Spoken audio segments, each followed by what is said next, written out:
India at 100 ये routine नहीं हो सकता है। ये आज का अमृत महोत्सव हमारा वो एक वाटरशेड होना चाहिए, जिसमें अब 25 साल को एक इकाई के रूप में ही हमने देखना चाहिए, टुकड़ों में नहीं देखना चाहिए। और हमने इंडिया एट 100 अभी से उसका विजन देख करके, और विजन देश में क्या वो नहीं, डिस्ट्रिक्ट में मेरा डिस्ट्रिक्ट 25 साल में कहां पहुंचेगा। प्रधानमंत्री जी के विजन को साकार करने के लिए प्रशासनिक सुधार और लोक शिकायत विभाग ने 2022 में कई अभूतपूर्व मुकाम हासिल किए। जैसे देश भर में मनाया जाने वाला सुशासन सप्ताह गुड गवर्नेंस वीक ने कामयाबी की एक नई मिसाल कायम की है। प्रशासन गांव की ओर थीम के साथ ये अभियान पूरे देश में चलाया गया। इसकी सफलता आप इन आंकड़ों से समझ सकते हैं कि सिर्फ एक सप्ताह में 54 लाख लोक शिकायतों का निपटारा हुआ, 315 लाख आवेदनों पर सेवा प्रदान की गई, 982 सर्वोत्तम सुशासन प्रथाओं का प्रलेखन हुआ। पिछले एक साल में कामयाबी की दूसरी मिसाल थी विशेष अभियान 2.0। ये अभियान सरकारी दफ्तरों में संस्थागत सफाई एवं लंबित मामलों के निपटारे के लिए था।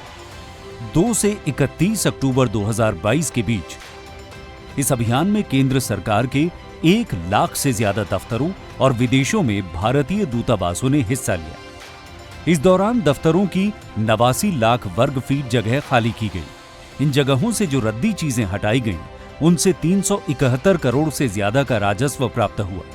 इस अभियान के दौरान 4,55,000 लोक शिकायतों का निपटारा भी किया गया। इस अभियान का आकार 2021 में चलाए गए अभियान से 21 गुना बड़ा था। सुशासन की ऐसी सभी कोशिशों को प्रोत्साहन देने के लिए प्रधानमंत्री अवार्ड हर साल दिया जाता है। सिविल सर्विसेज डे पर इस सम्मान के लिए नागरिक सेवा के क्षेत्र में उत्कृष्ट योगदान देने के लिए प्रदान किया जाता है। नेशनल ई गवर्नेंस अवार्ड्स बेहतर प्रशासन को प्रोत्साहित करने वाला एक और बड़ा पुरस्कार है ई गवर्नेंस पुरस्कार। सरकार के प्रशासनिक सुधार और लोक शिकायत विभाग द्वारा ई गवर्नेंस का अभियान केंद्रीय दफ्तरों से लेकर जिला स्तर तक चलाया जा रहा है। अभियान का उद्देश्य है नागरिकों और व्यवसायों को सरकार द्वारा दी जाने वाली सेवाओं के वितरण में सुधार लाना। पूरे देश में सुशासन संभव हो, इसके लिए जरूरी है सरकार और उद्यमियों, नागरिकों के बीच नजदीकी और भरोसा। इसे सुनिश्चित करने के लिए सरकार हर साल क्षेत्रीय सम्मेलन आयोजित करती है। साल 2022 में यह सम्मेलन देश के 3 शहरों में हुआ। मई में श्रीनगर, जुलाई में बेंगलुरु और अगस्त में अरुणाचल प्रदेश की राजधानी ईटानगर में हुआ। प्रशासनिक सुधार और लोक शिकायत विभाग ने ई गवर्नेंस के माध्यम से शासन के तरीकों को सुलभ बनाने के लिए 2019 में national e governance service delivery assessment का आरंभ किया था। इसके जरिए विभाग राज्यों, केंद्र शासित प्रदेशों में सेवाओं की प्रभावशीलता का आकलन करता है। National e governance service delivery assessment विभाग द्वारा द्विवार्षिक आधार पर किया जाता है।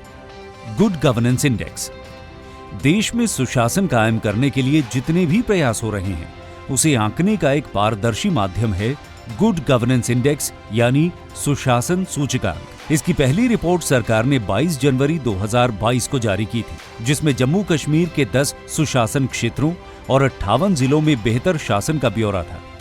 ये भारत में किसी भी राज्य, केंद्र शासित प्रदेश के लिए जारी पहला जिला सुशासन सूचकांक था। सीपी ग्राम्स विभाग ने सीपी ग्राम्स में मामलों के निपटान की गुणवत्ता में सुधार और समय सीमा को कम करने के लिए प्रणालीगत सुधार प्रक्रिया शुरू की है। 10 चरणीय सुधार प्रक्रिया में अंतिम मील तक शिकायतों की ऑटो रूटिंग, AIML का लाभ उठाते हुए शिकायतों की तत्काल फ्लैगिंग की जाएगी। सीपी ग्राम्स पोर्टल अंग्रेजी और 22 दूसरी अनुसूचित भाषाओं में अब उपलब्ध है। मंत्रालयों, विभागों के प्रदर्शन की रैंकिंग भी की जा रही है। इसके अलावा केंद्रीय मंत्रालयों और राज्यों और केंद्र शासित प्रदेशों के लिए मासिक रिपोर्ट भी तैयार की जा रही है।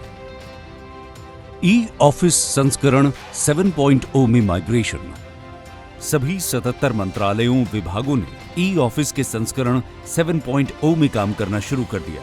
इनके अतिरिक्त 14 शीर्ष निकायों, 192 संबद्ध कार्यालयों और 59 सार्वजनिक क्षेत्र के उपक्रमों ने नए संस्करण में काम करना शुरू कर दिया है। CS मॉप केंद्रीय सचिवालय में कामकाज की रीढ़ है मैनुअल ऑफ ऑफिस प्रोसीजर यानी CS मॉप 2022। इसका 16वां संस्करण 5 अगस्त 2022 को जारी किया गया था। 2 महीने बाद अक्टूबर में हिंदी भाषी क्षेत्रों की सुविधा के लिए पहला हिंदी संस्करण निकाला गया। इस तरह सुशासन और बेहतर नागरिक सेवाओं के प्रयास देश के साथ विदेशों में भी अपनी पहचान बना रहे हैं। यही आजादी के अमृतकाल का लक्ष्य भी है।